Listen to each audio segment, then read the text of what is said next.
Air force के करतब air force ने दिखाने ने ਉਹਦੇ 'ਚ ਜਿਹੜੀ ਫਾਰਮੇਸ਼ਨ ਹੈ ਉਹ ਆਪਰੇਸ਼ਨ ਸੰਧੂਰ ਦੀ ਹੋਣੀ। ਹੁਣ ਆਪਰੇਸ਼ਨ ਸੰਧੂਰ ਦੀ ਫਾਰਮੇਸ਼ਨ ਕੀ ਹੈ ਕਿ we Indian Air Force will showcase a formation of front line fighter jets with the call sign Sindoor during the Republic Day flypast, symbolizing India's aerial dominance. ਇਹ ਦੱਸਦੇ ਆ ਕਿ ਭਾਰਤ ਦੇ ਹਵਾਈ ਫੋਰਸ ਨੇ ਕਿਵੇਂ ਅਸਮਾਨਾਂ ਦੇ ਵਿੱਚ ਡੋਮੀਨੇਟ ਕੀਤਾ ਆਪਰੇਸ਼ਨ ਸੰਦੂਰ ਦੇ ਦੌਰਾਨ during operation ਸੰਦੂਰ and high precision tri-services military campaign conducted against Pakistan last. Spearhead formation will comprise 2 Rafale jets, 2 MiG-290s, 2 Su-30 MKIs and 1 Jaguar aircraft, all of which actively participated in the operation. कि flag भी होएगा operation संदूर का कि देखो जी असी फैसला कुन पाकिस्तान नूं सजा दित्ती। और senior defence official said 29 aircraft including fighter jets, 4 transport aircraft, 9 helicopters will participate in the flypast.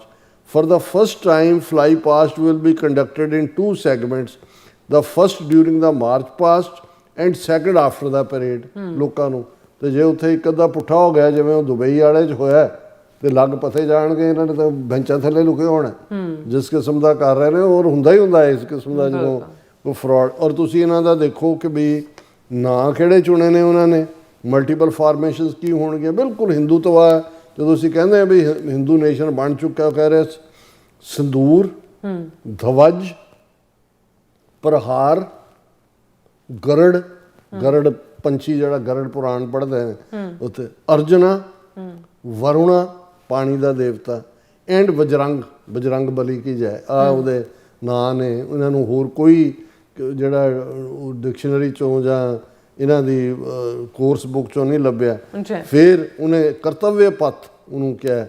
In a special tribute 4 Mi-17 helicopters will shower flower petals over the marching contingents on Kartavya Path. ਜਦੋਂ ਕਰਤੱਵਯ ਪਥ ਤੋਂ ਚੱਲਣਗੇ ਇਹ ਸਾਰੇ ਕਰਨਗੇ।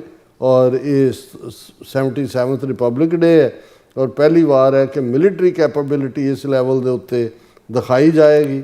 ਔਰ ਨਾਲ ਦੀ ਨਾਲ ਜਿਹੜੀ ਨਵੀਂ ਇਹਨਾਂ ਨੇ ਕੋਈ ਲਾਈਟ ਕਮਾਂਡੋ ਬਟਾਲੀਅਨ ਬਣਾਈ ਹੈ ਭੈਰਵ, ਉਹ ਭੈਰਵ ਵੀ ਰਾਕਸ਼ਸ ਦੇ ਨਾਂ 'ਤੇ ਹੀ ਹੈ, ਉਹ ਦਿਖਾਏ। ਹੁਣ ਤੁਸੀਂ ਕਿੰਨਾ ਹਲਕਾਪਨ, ਛਛੋਰਾਪਨ ਔਰ ਬੇਸ਼ਰਮੀ ਔਰ ਇਹ ਸਭ ਤੋਂ ਉੱਪਰ ਫਿਰ ਕੀ ਲੈ ਜਾਂਦਾ ਹੈ? ਲੱਖ ਦੀ ਲਾਹਨਤ ਤੁਹਾਡੇ ਝੂਠ ਦੇ ਔਰ ਤੁਹਾਡੇ ਫਰਾਡ